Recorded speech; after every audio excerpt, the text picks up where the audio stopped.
This is exactly right. Get into the Hyundai Getaway Sales Event and get away with a deal so right, it almost feels wrong. Right now, you can get great deals on Hyundai's most popular models, including the adventure-ready SUVs like the Hyundai Santa Fe or Santa Fe Hybrid and the Tucson or Tucson Hybrid. Plus, there's the bold and stylish Elantra loaded with the latest tech. Or go all-electric with the Ioniq 5 or the Ioniq 9. So get down to your local Hyundai dealer and get away with a deal you'll love during the Hyundai Getaway Sales Event. Visit HyundaiUSA.com for details. Goodbye.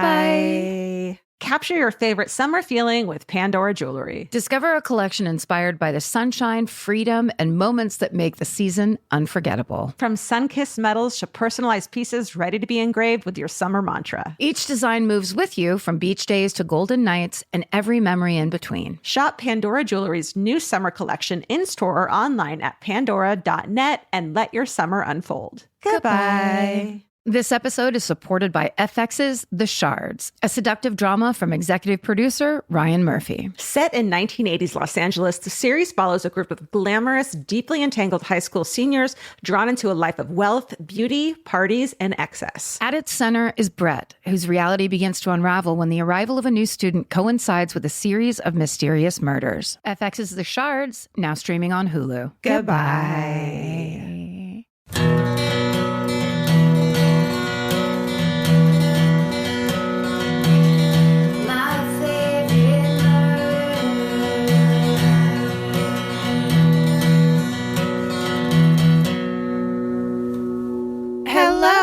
And welcome to My Favorite Murder, the Minisode. We read you your stories. You go first. Okay. This is about a summer job at a cemetery. Hi, Karen in Georgia. Day one listener here since 2016 and first time writing you to tell you my hometown murder. I grew up in a small town in southwestern Wyoming. Yes, all towns in Wyoming are small. There's no towns in Wyoming. Right. In my late teens, I worked at the cemetery for a summer job for my first few years of college in the late 90s, early 2000s. I worked on the grounds crew, mostly mowing and repairing sprinkler systems. The job was relatively mundane until the FBI came to exhume 2 bodies one day while I was working. I mean, that's for high school, did they say? College, yeah. That's like a big deal. Yeah. Rewind to 1996 when the son, we'll call him Joe, of 2 school teachers in the same town lost his son and wife in a tragic accident. The family was on a fun day trip near a lake in the high plains. They were overlooking a 200-foot cliff. And when Joe went to his car to get a soda, his wife and son fell to their deaths off the 200-foot cliff. It was a horrible accident, and the whole small town rallied around Joe to support him. Fast forward to 1999, when Joe is arrested for hiring a hitman to kill his school teacher parents. The hitman was Joe's childhood friend and the local small-town drug dealer. Jesus fucking Christ. However, this drug dealer has morals, so after Joe asked him to murder his parents, he reported it to the police, and the FBI began listening in on their phone calls. It's a small town in Wyoming. I mean, this would be crazy in LA. It's everywhere. It's like it's to the person. It's not the place where you are. Yeah. It's like someone gets a little idea. This is what I'm going to do. Joe eventually took a plea bargain to serve 10 years in prison for conspiracy to commit murder, federal charges. However, small town gossip started around the possibility that maybe his wife and son's deaths were not an accident. The drug dealer hitman reported to the FBI that Joe had asked him to kill his wife and son about a month before their, quote, accident. In 2000, while I was working at the cemetery, the FBI came and exhumed the bodies of his wife and son. In 2001, Joe was charged with the murders of his wife and son. The key witnesses were the drug dealer hitman and a young woman.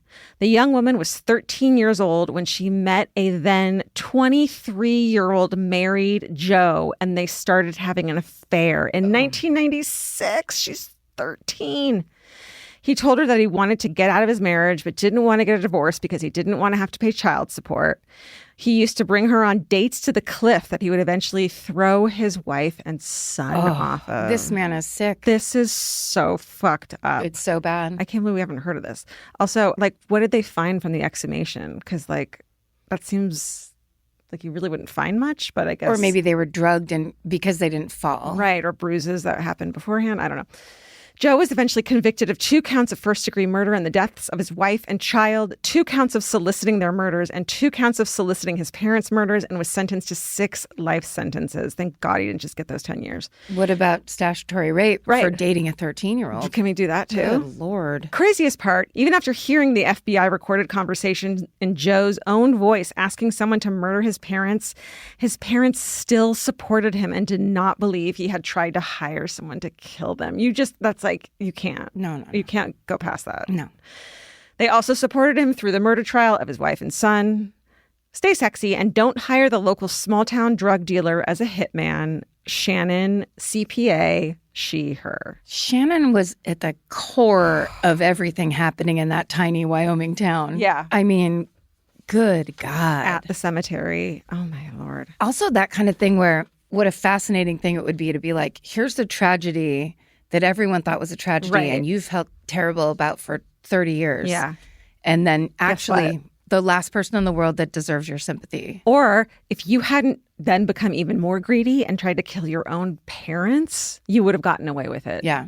Forever. Takes all kinds. Okay. We'll do similar. This is a crime-based one as well. The subject line is superhero great-great-grandparents. So it says, hi, folks, greetings from Ireland. This might be long, so for Jesus' sake, let's get into it. Karen, this is your time to shine. Get your accent out. Nice. Just like, I can do that when it's me talking to you. Yeah. When it's someone from Ireland, no thank you. Just think of that amazing guy who makes those videos. What's his name? I love him. Is it Sean? Jesus fucking Christ. The I'm Delicious guy? Yes. Blanking, I'm his #1 fan. He's also coming to America at some point. I saw that. Oh my God. So there so many people tagged me where I'm like, you guys. Yeah, this is you guys creepy don't now. do it. Okay, so my great-great-grandfather, Peter O'Carroll, was a locksmith in Dublin during the Irish War of Independence. He was also the father of several active IRA members, including my great-grandfather, Michael O'Carroll. On October 16, 1920, Peter was shot and killed outside his shop on Manor Street. A note was pinned to his chest that said traitor, so that those who found him would believe that he had been a traitor to the Irish cause. For decades, our family and wider community believed that he had been murdered by the Black and Tans, or the British forces, in an act of random brutality. Years later, during an episode of Who Do You Think You Are?, which is that DNA family trees type of show, my cousin, comedian Brendan O'Carroll, discovered the truth. Peter's death wasn't random at all. British forces had given him an ultimatum: either turn in his IRA sons or face the consequences. When he refused, he was executed by Jocelyn Lee Hardy, a British intelligence officer infamous for his ruthlessness. Holy shit. The revelation was both shocking and clarifying for our family. It painted a clearer picture of Peter, not just as a victim, but as a man who knowingly stood by his beliefs and protected his children in a time of brutal police violence. Yeah. Wow. He just was like, kill me then. Totally. And then they fucking pin traitor on him so that they think he's like an inside. And it's generations then. Like the Irish thing is like, it doesn't matter how far removed you are. Yes. You're the traitor family. Right. What was the TV show called that was so fucking good? Say nothing. Oh yeah, the book, Say Nothing. But the TV series was incredible as well. Tell no one, say nothing. Say Nothing. It's Say Nothing. Yeah. Okay. As it happens, at the time, my great-grandfather and his brothers were being hidden by the Capuchin monks in a church in Dublin, the same church my grandmother and father would be laid to rest in much later. I say I'm pagan, but Catholic a la carte from my upbringing. I love that. But I thank the deities every day that my great-grandfather was given refuge so that I may know my grandmother and enjoy my father. It seems so very small, but in times of adversity, I rest my intuition in my ancestors. My father, great-grandson of Peter O'Carroll, died very suddenly in his 50s. From the time I was very small, my father always said that those who go before us never truly leave us. I was barely 21 when my father died. I'm in my 30s now. Whenever I say, Dad, I need you now, the issue just resolves itself. Oh. Thanks for letting me share. Stay sexy, trust your ancestors, and don't get murdered. All the best, ladies, to you and yours always, E. Wow, that's epic. Yeah. Say Lovely. Nothing. Make sure you watch that TV show. Yeah. I mean, that's incredible. Yeah, so good. It's Thank you for that. So tragic that like that's the choice you had to make back then. You Yeah. know, which is so unnecessary because you can't take over a fucking country. But the sacrifices that people make in the day-to-day that we'll never hear about. Right. It's such a cool thing to be able to tell that story where it's like that O'Carroll is one of many. Right. There's so many of those stories out there. Yeah. Totally. Who people are just were like, well, it's for the betterment of my children. Right. Amazing. This episode is supported by FX's The Shards, a seductive drama from executive producer Ryan Murphy. Set in 1980s Los Angeles, the series follows a group of glamorous, deeply entangled high school seniors drawn into a life of wealth, beauty, parties, and excess. At its center is Brett, whose reality begins to unravel when the arrival of a new student coincides with a series of mysterious murders. FX's The Shards, now streaming on Hulu. Goodbye. Summer means a whole new world for your feet. They're walking more, sweating more, and going barefoot all day long. For summer feet that need real comfort, there's Bombas. Bombas has a whole line of sport-specific socks for golf, yoga, the gym, and every kind of runner. They also make soft, supportive compression socks that are especially great for summer travel. Bombas sandals and slides are made from super lightweight, cushy, waterproof EVA foam, so they feel incredibly comfortable. And the best part? For every item you buy, Bombas donates an essential clothing item to someone facing housing insecurity, with over 200 million donations and counting. I wore my Bombas compression socks on the plane ride to and from Italy. And listen, I'm a girl of a certain age at this point. It needs to be done. And I felt so comfy and so secure with my cute little Bombas socks. So head over to bombas.com/MFM and use code MFM for 20% off your first purchase. That's BOMBAS.com/MFM, code MFM at checkout. Goodbye. This is embarrassing, but must be done. This one's called A Fart Machine Saved My Family. Oh, okay. So it's kind of the same. It's, thematic. Oh my God. What is this show? Okay. Greetings, Karen, Georgia, and pets. Longtime listeners, even longer time sisters, first time writing in together. They're sharing the same chair. I love it. Each one has their hand on one side of the keyboard. I love it. And they're fighting. They're absolutely pulling each other's hair. Here we go. To set the scene, we grew up in Little Rock, Arkansas, and while it was great, it was pretty easy to run out of things to do in town. So one spring day in the early 2000s, our parents packed up the Honda minivan with us and our brother and took us on a day trip an hour's drive south to the town of Hot Springs. After parking, we began walking down the main street toward a cafe for a bite to eat. The three of us kids and my mom were a little ahead of my dad, passing antique stores, ice cream parlors, and souvenir shops, when my dad spotted something in the window of a toy store and called us back to come look.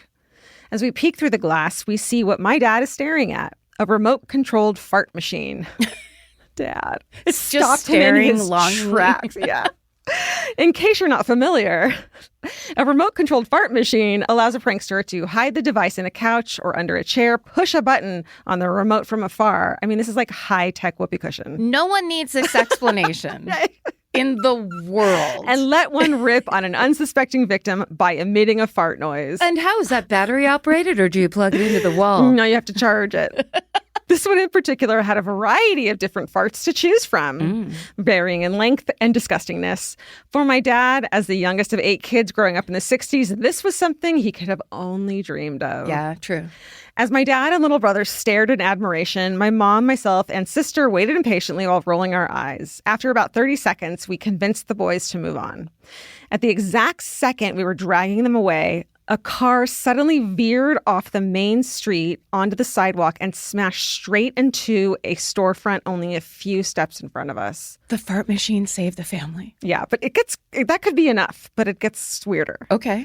From that moment, chaos ensued. Shattered glass flew everywhere. People were screaming to call 911, and others went to check on the driver and the people stuck in the store.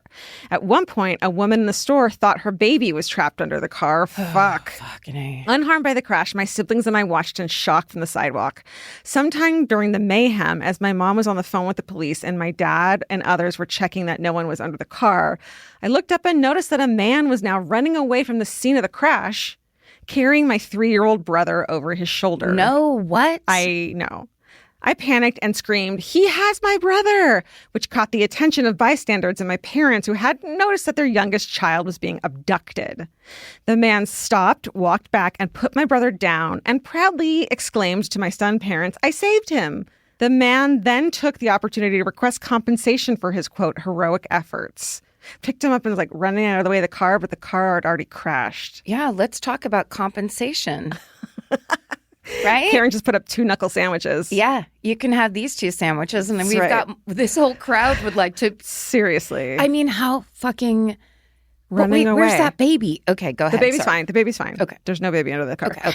My dad, in shock and wanting to end this interaction, handed him a $20 bill and grabbed my brother, effectively paying his ransom. Yeah, fuck that guy.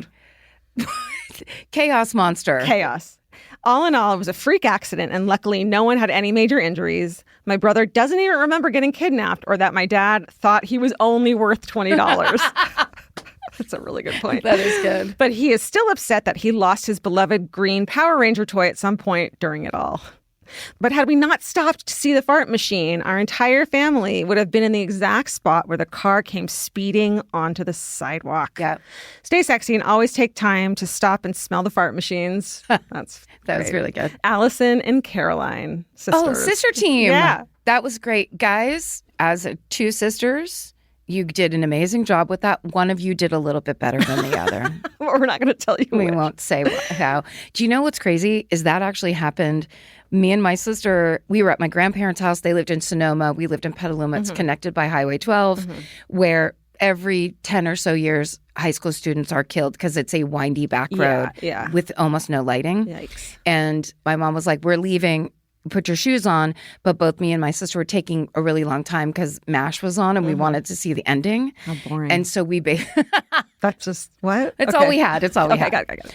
So we basically delay my mom by 15 minutes, essentially. And then as we drive home, come upon a 5-car pileup on Highway 12. And I was like, we would have been here. Yeah. And my mom's like, oh my God, you're completely right. I put it together where I was like, this was us.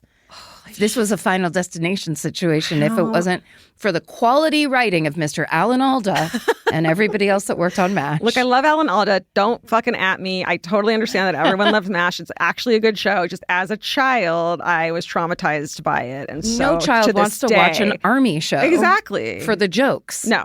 No. For the adult jokes. Yeah, no. Okay, go. Okay. Oh, I forgot that wasn't mine. This one is for all the theater kids out there. Oh, dear.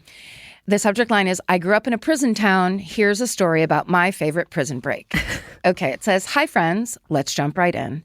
I just listened to the episode about the 2006 prison break in Lansing, Kansas, and immediately started squealing. That's my hometown. I'm here right now. The prison is only a few miles away. Oh, my God. After calling my non-murderino husband, that's a given. You don't have to say that. It's a double entendre. Is that what that is? Yeah, it's redundant. Yeah. Who feigned a lackluster interest in my excitement. I knew it was time to write to people who actually care. That's right. That's what we're here for. We moved here when I was a junior in high school. My siblings and I were a little nervous about living so close to the correctional facility, but my parents reassured us. If a prisoner escaped, their goal would be to get as far away from town as possible. That's a good point. So technically, Lansing might be one of the safest places to live. Oh, I still, you need to change your clothes real quick in a car. Yeah, sometimes you have to hurt a person for that car. Before you can leave the area, right? Listen, it's parent logic. Right. And they're like, here's why you never have to worry about this ever again. How about you shut the fuck up? Yeah. Okay. Eat your spaghetti with your fingers at the pool. That's from last episode. Oh, sorry. But man, don't you want to hear what that's all about? Good callback. Teaser. They were proved right on multiple occasions, but let me tell you about my favorite prison break. First, you need to know I'm a theater kid. Yes, one of those insufferably enthusiastic ones who unironically loved flash mobs and belted Flash mobs. and belted Wicked at the top of our lungs in the car. My senior year, our high school musical was Beauty and the Beast. We had a gorgeous set, a stunning cast, and our directors went all out and rented elaborate costumes for us. We were deep into dress rehearsals, and the costumes were not easy to move in, especially during the Be Our Guest scene. I bet. The silverware costumes were top heavy, and the plates were so wide they could probably take out a freshman if you turned around too fast. Then we got an emergency notice. 2 prisoners had escaped from the correctional facility that night. Matthew Glenn Allender and Chad Dwayne Amick were on the run. They were considered armed and dangerous. The biggest concern during prison breaks around here tends to be car theft. Since we were all naive teenagers, our entire cast had to shuffle outside and lock our cars before locking ourselves inside the auditorium to finish rehearsal. I say don't make it harder for them to get a car. Like, unlock everyone's car and put your keys in there. And get them out of there? Get out of there. Yeah. You know what I mean? Yeah, like, but rather than carjacking someone in their car. Very true. Especially a teen. That's my But also, advice. now I'm going to play the insurance adjuster. Hey, watch those rates. Okay. And in parentheses, it says, why didn't they cancel rehearsal during the prison break? Great question. I have no idea. The show must go on, I guess.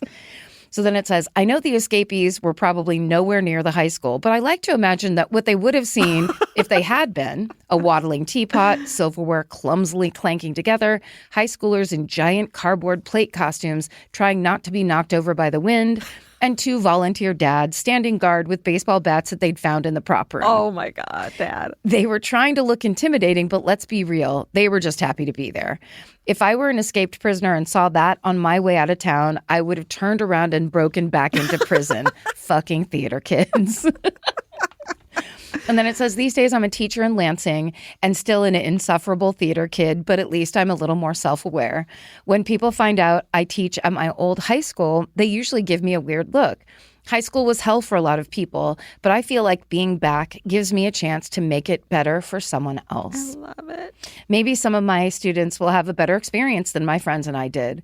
Every time you read one of these sweet emails about how a teacher changed someone's life, just know it works both ways. Oh, our students change our lives too. We love them unconditionally, and we're always excited to hear from them again. Stay sexy and keep your car doors locked. Sarah, she, her. Sarah, That's nice. you're a beautiful person. Sarah, were you a plate or a fork? we must know. And how much did those costumes cost? And where'd you get the money from? I And mean, there an cardboard endowment? plates. That Yeah. makes sense. This episode is supported by FX's The Shards, a seductive drama from executive producer Ryan Murphy. Set in 1980s Los Angeles, the series follows a group of glamorous, deeply entangled high school seniors drawn into a life of wealth, beauty, parties, and excess. At its center is Brett, whose reality begins to unravel when the arrival of a new student coincides with a series of mysterious murders. FX's The Shards, now streaming on Hulu. Goodbye. Capture your favorite summer feeling with Pandora Jewelry. Discover a collection inspired by the sunshine, freedom, and unforgettable moments that make the season so special. Whether you're planning a weekend getaway, gathering with friends, or simply soaking up every sunny day, Pandora Jewelry offers meaningful pieces designed to celebrate your unique story. From sun-kissed metals that catch the light beautifully to personalized pieces ready to be engraved with your summer mantra, every detail is crafted to help you express yourself with confidence and style. Explore charms, bracelets, rings, necklaces, and more, thoughtfully designed to complement every adventure and occasion. Each design moves with you, from beach days and road trips to rooftop dinners, golden nights, and every memory in between. Layer your favorite looks, mark life's meaningful moments, and create lasting reminders of a season you'll never want to forget. Find the pieces that reflect who you are and where this summer takes you. Shop Pandora Jewelry's new summer collection in-store or online at pandora.net and let your summer unfold. Goodbye. Therapy dogs. MFM crew, human and animal. In episode 486, Georgia told the incredible story of Smokey the hero dog and mentioned that Smokey was one of the inspirations for current therapy dogs. It made me want to tell my personal therapy dog story. My oldest son is 15 and is the dream child. Polite, responsible, sweet, the whole package. Last October, we learned that my son would need to get chemotherapy and radiation treatment on cysts on his arm that kept coming back despite surgical removal. Oh, scary. As you can imagine, it threw our lives into total disarray. Each chemo round involved a 3 to 4 day admission at Nationwide Children's Hospital in Columbus, Ohio, where we live. The absolute highlight of 3 admissions was when the therapy dogs would visit the oncology floor. When you're going through a tough time, having a sweet baby dog to snuggle for a bit is wonderful. Those dogs demonstrated the power that animals can have on our lives. The people who train these dogs are absolute heroes to families going through a difficult medical situation. I'm happy to report that my son is cancer-free and is ready to start his sophomore year of high school. SSDGM, and give your furry friends an extra squeeze for me. Chris, he, him. And Cookie's in the sound booth right now, too. Chris is like a new believer in like dog power and the effect of dogs on people. Like you didn't know that? You didn't know about dogs? You should get into dogs. Are you new to dogs? Because you don't have to be going through bad shit either. You can just come home from work and be like, oh my God, thank God. That's a really good point. Just wake up in the morning. That's sweet though. And thank God that's the story, because how frightening. It's your beautiful, perfect first child. Yeah. And then this thing happens, and I bet you like those therapy dogs were as important for the family as they are for the patient. Totally. To see their kids smiling. I'm sure all the kids on that floor, you know, little kids wanting to see that. Beautiful. Adopt, don't shop. Make sure you adopt and turn your dog into a therapy dog if he behaves better than Cookie. That's right. Also, let's just wrap it up with something superficial and stupid. Great. And it says, Malibu, celebrity encounters, how Barbra Streisand ruined the summer of 1998. In that summer, my cousins were neighbors with Barbra Streisand. Oh, really? In Malibu. Okay. Point, counterpoint? Mm-hmm. So we should probably get them on the phone. Definitely. On a live line. Yeah. What if this was from one of your cousins? It's really weird, yeah. Okay. It says, greetings all. And I just want to say this. Georgia has family that could actually counterpoint this. We have no stake in the Barbra Streisand game. No. Whatsoever. Oh, no. Shit's about to get talked about her. Oh, no. Okay. I'm just saying I'm just here to read the email. Yeah. It's just my job. Gossip. Yes. Okay. Because that's what we ask people to do. Right. But this is for entertainment purposes only, allegedly. Allegedly. Don't add us. Alan Alda, Barbra Streisand. We're don't big ask, fans. don't tell. We're big fans. MASH, the whole fucking thing. Okay. Got that out of the way. Okay. So the email goes like this. Greetings all. I know time is short, so I will jump right in. I attended college in the mid-late 90s in a beach town just north of Los Angeles where lots of celebrities reside. Unfortunately for me and my roommates, Barbra Streisand lived just across the highway from our condo complex in her massive compound. Well, that summer, Babs was getting married to James Brolin on July 1st, 1998. I think they're still married. Yeah. I think it was real. Oh. And also she has a mall in her basement. Did you know that? No. She built a little shopping area so she could go shopping because she can't just go to the mall. Oh. I love that story. I'm going to do... That makes me sad. For all that... I know, because it's an actual prison. Yeah. She's in a prison of fame. Yeah. For all the negative things that are said about her, I'm going to try to think of a positive. I mean, she's an incredible actress. How about it? Okay. I just watched a thing where somebody did like a blind reaction to a Barry Gibb, her song. And they were freaking out. And I was just Who is this, right? Yeah, like, this voice is incredible. Or just like, it's really? Fucking Barbra Streisand. I love those. But this is different because this is about traffic in LA. And so everybody's... I remember my cousins talking about this wedding. Okay, amazing. Okay. So they're getting married. She's marrying James Brolin on July 1st, 1998. For all caps, months ahead of the big event, the paparazzi and news vans were lined up on the highway in front of our home. Which is truly a 2-lane highway. Yeah, PCH for sure. They blocked traffic. They blocked our driveway, left garbage strewn all up and down the road. That's very irresponsible. And caused general mayhem 24 hours a day, all to try and get a glimpse of Barbara and James. As the nuptials approached, even more helicopters and news airplanes circled over the property, completely disrupting our pool and hot tub time. How dare you? In Malibu, it's so difficult. I can enjoy the pool, but noise. The helicopter blew the brie off of our charcuterie board. Fuck you.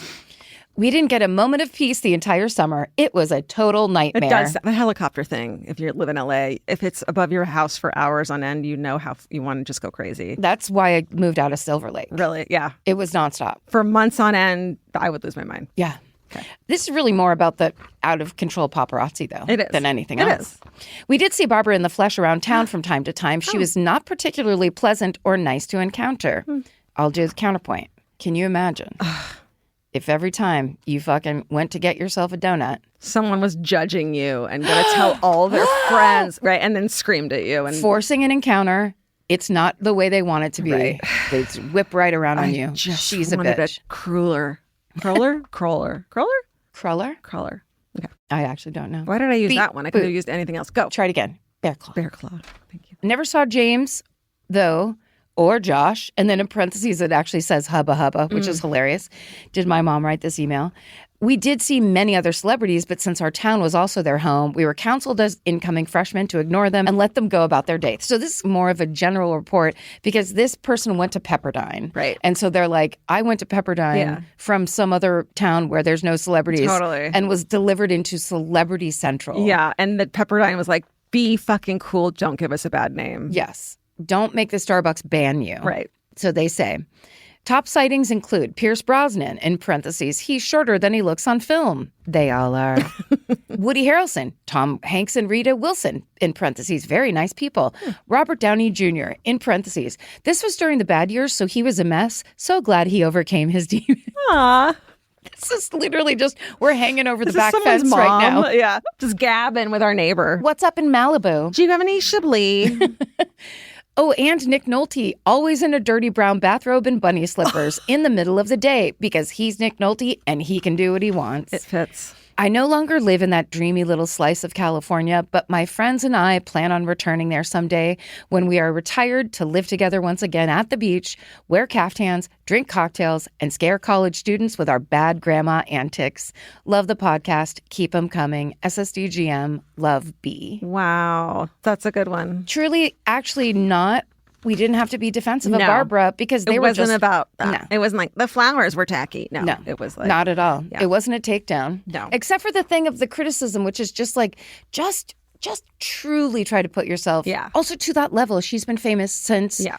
Broadway in the early 60s. Broadway. Oh, no, to Broadway. Yeah, for sure. So our message to you is give Barbara a break. Leave Barbara alone. Leave Barbara alone. Thank you for listening. Stay sexy. And don't get murdered. Goodbye, Malibu. Elvis, do you want a cookie?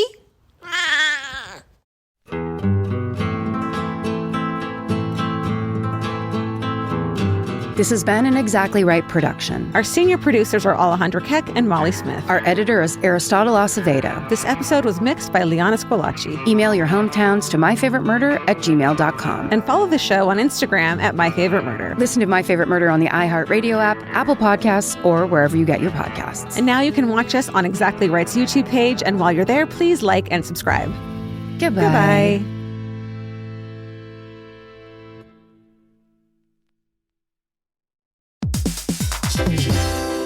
Hey everybody, here's the thing about other home security systems. They're all designed for after the window breaks, after someone's inside, after you get the notification, after the police come. SimpliSafe is the first system designed for before, stopping a break-in before it even begins. That's right. Unlike traditional security systems that only alert you after a break-in is already underway, SimpliSafe is designed to help prevent the crime before it starts. Their cameras can detect suspicious activity at the perimeter and alert live U.S.-based agents. Then SimpliSafe's agents assess the threat, intervene, speak through the camera to scare off the intruders, and call for 911 dispatch. That's right, and SimpliSafe has been protecting your world for 20 years, everybody. So celebrate their anniversary and save 60% on your new SimpliSafe system at simplisafe.com/stuff. That's 60% off, you guys, at simplisafe.com/stuff. Plus, when you order, write in our show name and the How Did You Hear About Us survey to let them know that we sent you.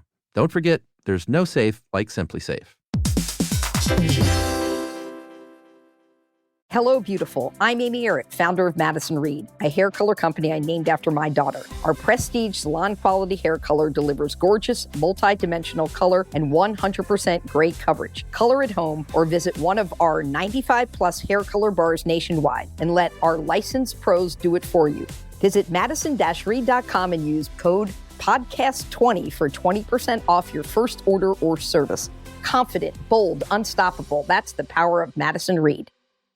In the summer, healthy habits are easy to keep until you leave the house. You walk out the door, and the next thing you know, you're barefoot and feral in a gas station candy aisle. That's why Kachava makes it easy to maintain your routines. Kachava is an all-in-one nutrition shake, and now it comes in new travel packs. Every packet gives you a simple shake with protein, fiber, vitamins and minerals, greens, probiotics, omegas, electrolytes, and more. They're easy to toss into a bag, easy to take on the road, and a simple way to stick with your normal wellness habits, even when your schedule changes. Man, that Kachava matcha in the individual packs is like my dream snack. It's exactly what I need and want in between the like not great meals I'm eating for lunch and the snacks I would have had anyways that are terrible for me. Like this is something I feel like I'm treating myself when I take. You're treating yourself to vitamins, fiber, all these things that your body really wants and needs and kind of craves that it does seem like it takes a big effort to get. So now you're getting it all in one packet and in a little drink you like. Take your daily ritual with you. Go to Kachava.com and use code MFM for 15% off your first order. That's Kachava, KACHAVA.com,